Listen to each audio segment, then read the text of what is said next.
সবুজ নগর বা green city করতে আমরা আমাদের বাসার সামনে যে খালি জায়গা রয়েছে সেই জায়গাগুলোতে সুন্দর সুন্দর গাছ লাগাবো। আমাদের বাসার পিছনে যে জায়গাগুলো রয়েছে, যেই জায়গাগুলো আমরা ইউজ করি না, নষ্ট হয়ে পড়ে আছে, সেই জায়গাগুলোতে আমরা গাছ লাগাবো।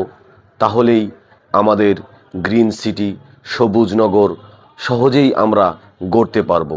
ছাদ রয়েছে, সেই ছাদগুলোতে আমরা টব লাগায় সেখানে সুন্দর সুন্দর ফলের গাছ, ফুলের গাছ, বিভিন্ন মনোমুগ্ধকর গাছ লাগিয়ে আমরা আমাদের নগরীকে গ্রিন সিটি রূপে রূপান্তরিত করতে পারি।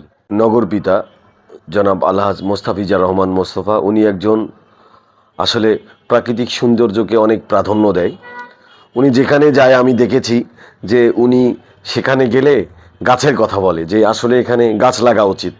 যদি গাছ সেখানে তেমনভাবে লাগা না থাকে, তিনি তার যে সহকর্মী রয়েছে, সিটি কর্পোরেশনের যারা দায়িত্বে রয়েছে, তাদেরকে বলে যে তোমরা এখানে সুন্দরভাবে গাছ লাগিয়ে দাও।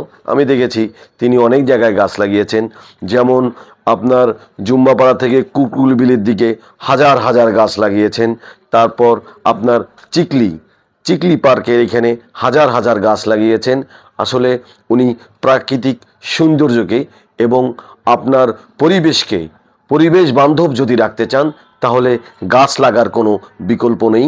আমাদের নগরপিতা জনাব মোস্তাফিজার রহমান মোস্তফা সবসময় গাছ লাগার জন্য সকলকে উদ্বুদ্ধ করেন। আমাদের দায়বদ্ধতা রয়েছে, আমাদেরকে সচেতন হতে হবে, আমাদেরকে গাছ লাগাতে হবে, আমাদের পরিবেশ আমাদেরকে রক্ষা করতে হবে। পাশাপাশি যেখানে মেয়র মহোদয়ের সহযোগিতা নেয়ার প্রয়োজন, আমরা সেখানে যাব ইনশাল্লাহ। এবং তিনিও সহযোগিতা করার মতো মানুষ, তিনি আসলে মানুষের পাশেই থাকে।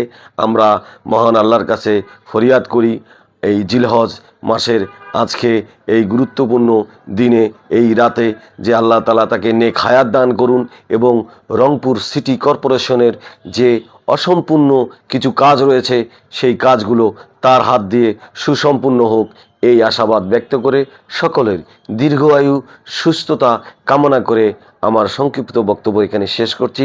খোদা হাফেজ। আসসালামু আলাইকুম।